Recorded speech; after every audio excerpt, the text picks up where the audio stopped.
Notorious for hitmen that'll pull the trigger for a price, KwaZulu-Natal has seen at least 27 iziNduna assassinated, with several others narrowly escaping death in the last 2 years. The brutality is strongly reminiscent of the political violence of the 1980s and the 90s, when deep-seated political rivalries saw a battle for supremacy. But what lies behind the killings today? No province in South Africa is immune to political killings. But the terror of assassinations that's become synonymous with KwaZulu-Natal's volatile political landscape is unmatched. In a way, we live in a Colombian kind of a state where the underworld end up running the normal world. Political commentator 𝗀𝗁𝗍 explains that the issues are complex and murky, as politics, corruption and crime have become integrated. KwaZulu-Natal is very violent, because people who are at the helm, they use violence for their own survival and for their own livelihood. With power positions come a certain stature, respect and influence. But more recently, it also comes with a target on your back, even at grassroots level. Since 2019, at least 27 traditional leaders have been taken out in KwaZulu-Natal. Execution, it's brutal, it's bad. The fear is palpable. 𝗃𝗀𝗃 𝗃𝗃𝗀𝗃 has survived an assassination attempt. Representing 3,000 traditional leaders across KwaZulu-Natal, he says there's no doubt that these murders are hits. They make sure that they don't steal even anything in your house. They just come and kill you in front of everyone. Then they will only kill you and go away. This is the work of iziNkabi. It is the Zulu term for hitman. They are notorious in KZN, pulling the trigger for a price. This man is a so-called inkabi. Although he claims to have retired from brutally killing people for payment, he also claims to have done many hits, having started his reign of terror in the early 90s. Inamba angeke uyikhumbule. Angeke ngikhumbule babe inamba ngoba phela besengababani. Today, he works as a security informant, selling information. He has moved into the taxi industry as a taxi boss. iziNkabi, like mercenaries, are focused on making money, often at the expense of ethics, reflects Dube. Inkabi and mercenaries and soldiers and hitmen, they perform the same responsibility or the same job, is to kill on behalf of those who have hired them. Sekukuningi kakhulu ama-tender politician taxi. Into eyenzakala la ukuthi lento yenzakale kunabantu abagreed abafuna zonke izinto kube zabo. Abantu abanganeliseki. Traditional leaders are targets now that they get a 10,000 rand monthly stipend from the government. Everybody wants in, explains Dlamini. We believe that it's over positions. Each and every people now, they do like to become iziNduna. It's easy to say, let me simply terminate this other person so that I can be party of those who are enjoying this kind of livelihood. This area has been plagued by threats and attacks against traditional leaders.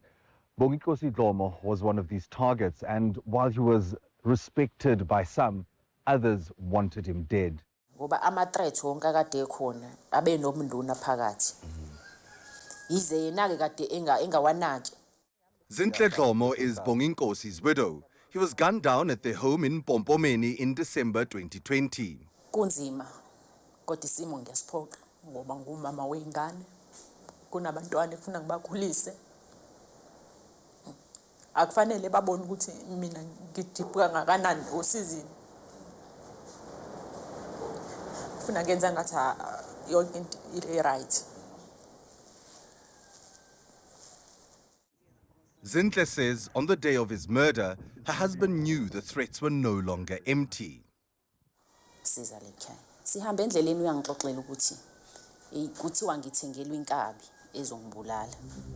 The gunman came out of the shadows, fired 12 shots and fled the scene. These attacks bring back memories of political violence in the early 90s for Dlamini. It's unfortunate that our province, we are exposed to violence again. It's easy to kill someone because you get away with murder and there's no arrest. Reflecting on the heinous crimes the Inkabi has committed, he is clear that getting caught is not of the slightest concern for hitmen like him. It's not easy to saba amaphoyisa ngoba usuke usebenzela amadoda anemali. The most in South Africa is not put in the jail for operating money.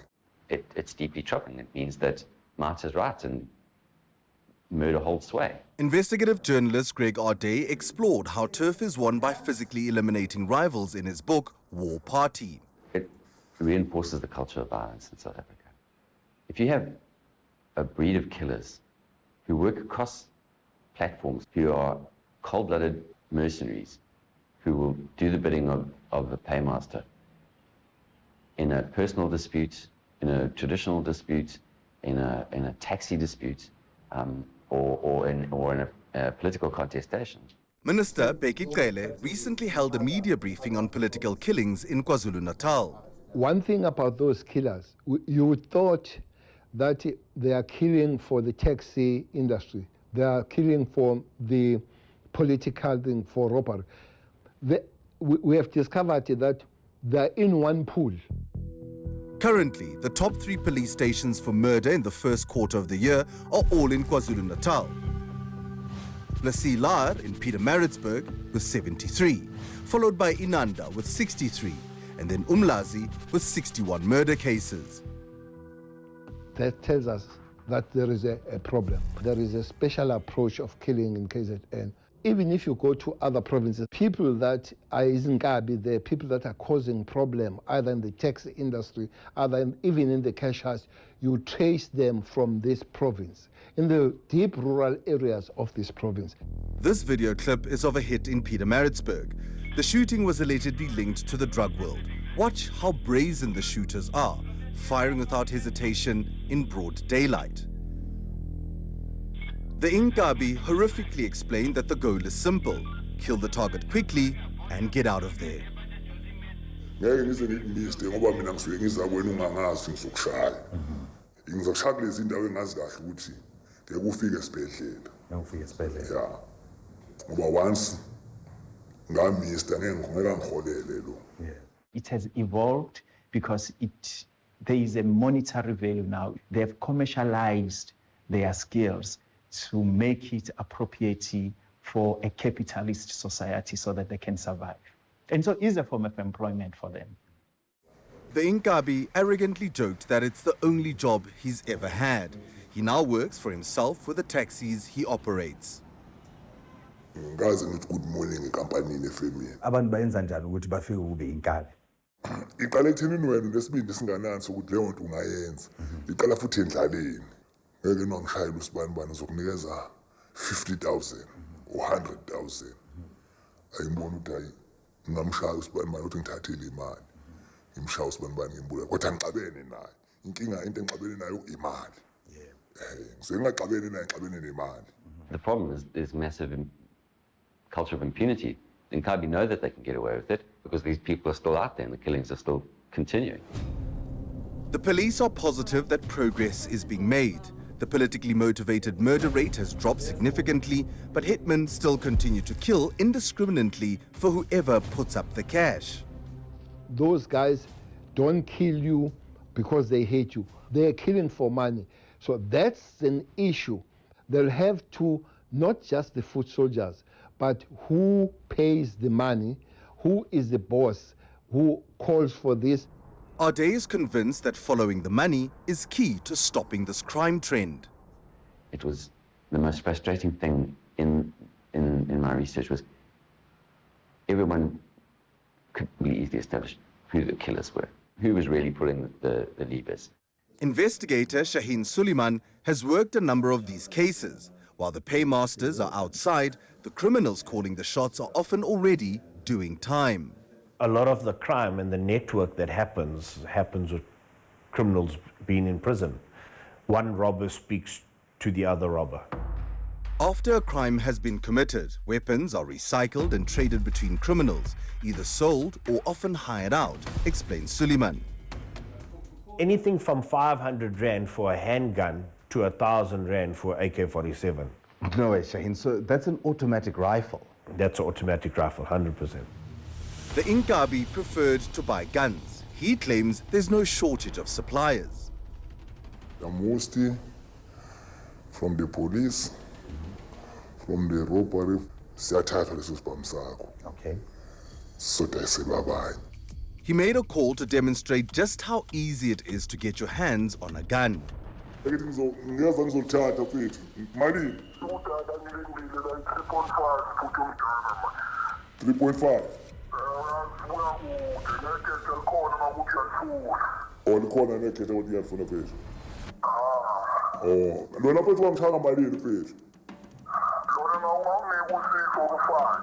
As long as there are illegal guns available, the blood will continue to flow in KwaZulu-Natal. Traditional leaders are desperate for action. Each and every one of us is going through the same thing. Yeah. So I'm scared to go home. Maybe I'll find people waiting for me there. It's not safe anymore. Minister 𝗀𝗃𝗍 confirms that traditional leaders' shootings have gained momentum in recent months and need further investigation. We need to strategize and re-strategize chasing these matters. One of the biggest formula is to work as a chain, work as the police, prosecution, magistracy, and correctional service, so that when they are there in correctional service, they're kept there for a long time. 𝗀𝗃𝗍 believes the outlook is very grim if authorities don't get on top of the driving forces behind KwaZulu-Natal's killing fields. I think the way forward is to have really sound prosecution and to put these people behind bars. Because if we don't, we're on the road to a fully fledged gangster state. And if nothing happens? Then you've got to seriously worry about driving home every night. Ayisoze liyastopha lento yenkabi bona. Kunemali la okusalwa khona inkabi. Ungahamba uqede wonke umhlaba, inkabi ngeke uze iphele. Hayi ngabhubha umhlaba ngeke. What you see in this province as inkabi and so forth are the direct product of greediness, incompetency, and also self-serving of the so-called politicians. And so, in a way, the real inkabi are the politicians in this province. Thank you for watching our stories here online, and please subscribe below to become part of our YouTube community and be notified when we upload our latest content.